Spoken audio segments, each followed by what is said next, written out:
What's the difference between center pouring and circular pouring, and how do you decide which one to use? I think that there's quite a lot of opportunity to use different types of pouring to create different results. Obviously, center pouring is go to the center of the brewer, while circular pouring is around the side. I personally would use a mix of both every time I'm brewing, no matter what.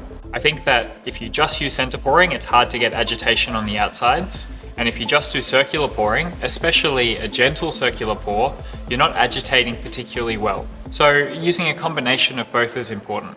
What else is really important is the height. So if you pour very close to the brewer and to the coffee bed, you have less agitation. If you pour from higher and allow the laminar flow of water before it breaks up to penetrate through the bed depth really well, you're going to have a lot more extraction.